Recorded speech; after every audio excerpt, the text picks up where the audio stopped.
de YouTube. Bueno, vamos a ir ya mismo con más información, Gaby. Ayer se conoció una decisión de la Justicia Federal que involucra a un legislador provincial. Exactamente, porque se dio a conocer que el fiscal federal número 2 de Tucumán, el doctor Pablo Camuña, pidió que se cite a declaración indagatoria a Ricardo Bussi por supuestos delitos contra la salud pública, esto en el contexto de la pandemia por COVID-19. Y para ahondar en este tema ya estamos en comunicación con el doctor Camuña, a quien agradecemos este contacto. ¿Cómo está? Muy buenos días, doctor. Buen día, doctor. Gracias Hola, por día. darnos unos minutos. Muy amable. Buen día, ¿cómo están, Gabriel y Malecio? ¿Cómo está? Buen día. Gracias. Bueno, doctor, este requerimiento se da después de todo un proceso de investigación a partir de denuncias.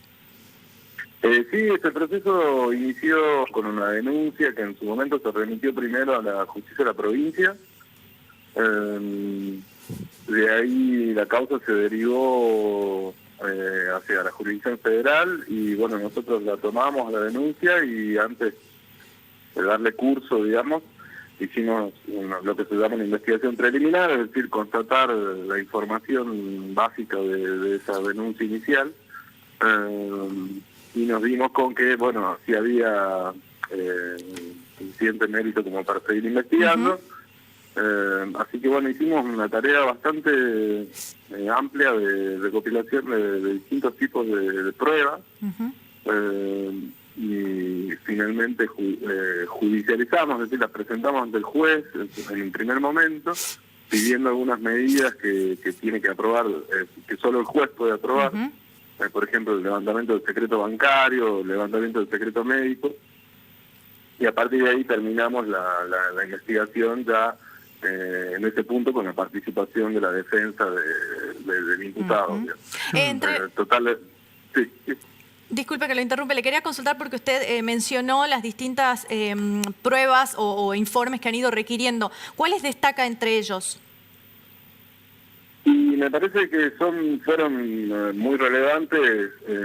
Nosotros obtuvimos las filmaciones, por ejemplo, del domicilio, del lugar donde vive Ricardo Bussi con su pareja, durante los días en los que se denunciaba que había incurrido en algún tipo de violación de las medidas sanitarias impuestas, y además, bueno, muchos informes médicos y de salud, tanto de la provincia como de Nación, porque, bueno, porque se trata justamente de la propagación de esta enfermedad y claro, se requirieron informes puntuales, es decir, vinculados directamente a las personas involucradas.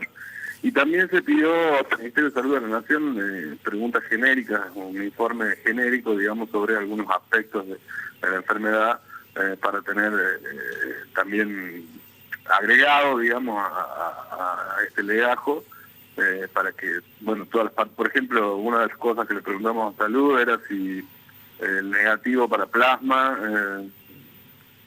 implicaba necesariamente que la persona no haya sido portadora de COVID-19. Claro, porque recordemos que él negó haber tenido, ¿no?, en algún momento Claro, eso iba a preguntarle, doctor, porque, a ver, supuestamente, según el legislador Ricardo Bussi, que lo dijo con mucho énfasis, inclusive con algunos altercados verbales públicos en las redes sociales, él afirmó que nunca tuvo el virus. Bueno, nosotros, frente a esa consulta puntual, las áreas especializadas del Ministerio de Salud de la Nación, que son las que manejan toda la data de todos los casos del país, la sistematizan y la analizan, nos dijeron que no era concluyente, es decir, que el negativo para plasma no concluía de ninguna manera que esa persona no había tenido la enfermedad, sino que dependía de cada organismo, de la capacidad de generar anticuerpos que tiene cada organismo por separado, pero que sí se habían reportado otros casos de estos negativos posteriores, digamos. Es decir, que no hay evidencia científica de lo contrario, digamos. De hecho, reportaron eso, que existían muchos casos, varios casos de estos negativos posteriores. Perdón, doctor, que sea insistente, ¿no? Le pido disculpas, pero le insisto en este tema. ¿Y por qué le insisto? Porque el legislador bueno, que obviamente Sí. es un parlamentario provincial, dijo con total énfasis y salió a cuestionar duramente a un montón de personas, a sus pares, a las autoridades del gobierno provincial, a periodistas diciendo: yo no tuve COVID y ustedes me defenestraron y yo no anduve dando vueltas cuando sabía o sospechaba que podía tener la enfermedad.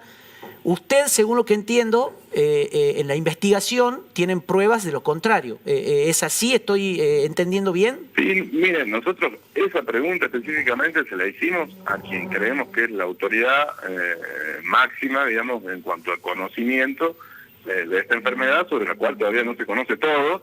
Es decir, ¿quién puede conocer más sobre esto que el Ministerio de Salud de la Nación, que agrupa y sistematiza y analiza todos los casos que se van produciendo a nivel nacional? Sí. Y la respuesta en ese sentido fue concluyente. Bien. Nosotros tomamos como esas declaraciones públicas como algo para analizar de manera negativa en cuanto a la conducta del imputado posterior al hecho. Bien. Es decir, poner en tela de juicio públicamente el funcionamiento del sistema nos parece una actitud que en algún momento del proceso tiene que valorarse también, digamos, negativamente, por supuesto. Claro. Porque lo que tenemos son análisis PCR, que son los más Exactos. Sí. exactos, los que menos falsos negativos pueden generar, corroborados por el Ministerio de Salud de la provincia y de la Nación. En aquel momento todas las muestras se mandaban al Malbrán, como recordarán, por Sí. lo cual el análisis final lo hacía las áreas de epidemiología y infectología de Nación. Esos informes están agregados también al expediente. Claro, claro. Doctor, usted mencionó también el tema de las cámaras de seguridad, ¿no? Porque una de las cuestiones que se le imputa al legislador es también haber quizás roto el aislamiento. En ese momento recordemos que era un aislamiento estricto, ¿no? Estábamos probablemente en la fase 1, fue a fines de marzo esto, si mal no recuerdo. En las cámaras de seguridad, ¿qué pudieron observar específicamente? Sí, en realidad se da por una vez que el personal de salud de la provincia acude y hace el hisopado sobre Bussi. Ustedes recuerdan, bueno, de hecho esos protocolos todavía siguen vigentes, que esa persona tiene que observar un aislamiento máximo. Claro, perdón, doctor, Sí.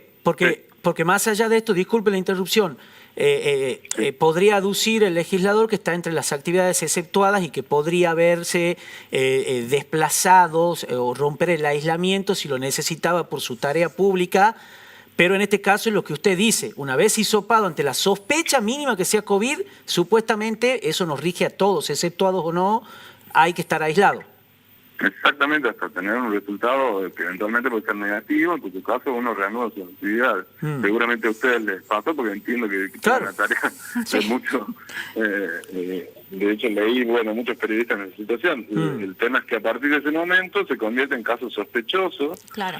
y quien convive con él en contacto estrecho de caso sospechoso. Y en ambos casos, ustedes recordarán, la primera norma que se dictó, el decreto 260, ya preveía el aislamiento de esos en esos supuestos, lo cual fue informado además por los médicos de Ciprosa que hicieron la muestra, o desde luego, lógicamente, o sea, una vez que se hace la muestra, a uno le informan que no puede abandonar su domicilio ni vincularse con terceras personas, porque lo que hay ahí ya es un riesgo de posible contagio. Y en ese periodo, Y perdón. lo que se constató en definitiva fue un movimiento reiterado de personas que van y vienen, entran y salen de esa vivienda durante hasta el 23 de marzo, más o menos, si no me equivoco. O sea, estamos hablando desde el 17 hasta el 23.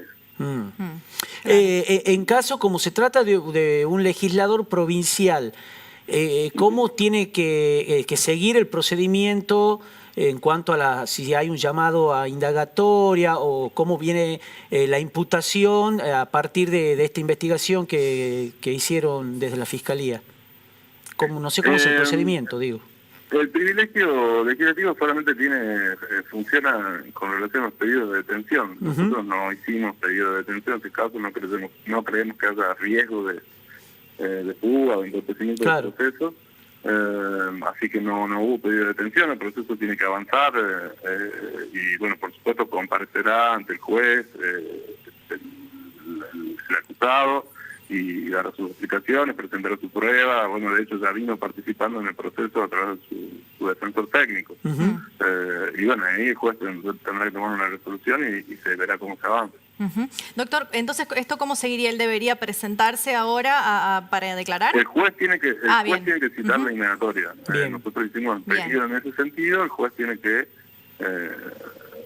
pedir, o sea, formalmente citarlo en una declaración indagatoria y de ahí en más tiene un plazo para definir la situación procesal. ¿Qué penas contempla la violación a esta disposición nacional? Hay dos artículos por los cuales va la acusación, que es el 202 y el 205 del Código Penal. El 205 es el más genérico, que es violación de las medidas sanitarias. Ustedes habrán visto todos los casos, bueno, que lleva mucho a la provincia del doctor Picón, de la persona que fue encontrada en la calle en un momento de aislamiento social preventivo y obligatorio. Entonces la vulneración de esa medida cae dentro de esa figura. Y hay otra figura que es más agravada, que es la propagación de la enfermedad, que tiene una pena de prisión de 3 a 15 años. En ese caso, la acusación tiene que ver con su presencia en el recinto legislativo el 17 de marzo de 2020, claro, y el efectivo contagio en ese momento. Claro, claro. Doctor, por último quería consultarle porque ayer también hizo declaraciones, envió un comunicado del legislador, intentó, bueno, desacreditar de alguna manera la investigación y apuntó a una intencionalidad política, digamos. ¿Qué opinión tiene usted de esto? Y mire, yo hace 10 años que escucho lo que los imputados por la Fiscalía dicen en cientos de causas, y hace mucho tiempo ya he decidido no responder a eso. A esas manifestaciones, porque también las entiendo que no cada cual es, y más cuando uno está en el campo político. Nosotros lo que hacemos acá es hacer nuestra tarea, reunir pruebas y si hay mérito avanzar y si no hay mérito desestimar, digamos. Claro. Esa es la función que tenemos y yo me la tomo en serio y cuando hay que avanzar se avanza y cuando no se puede avanzar no se avanza. Nada más ni nada menos que eso.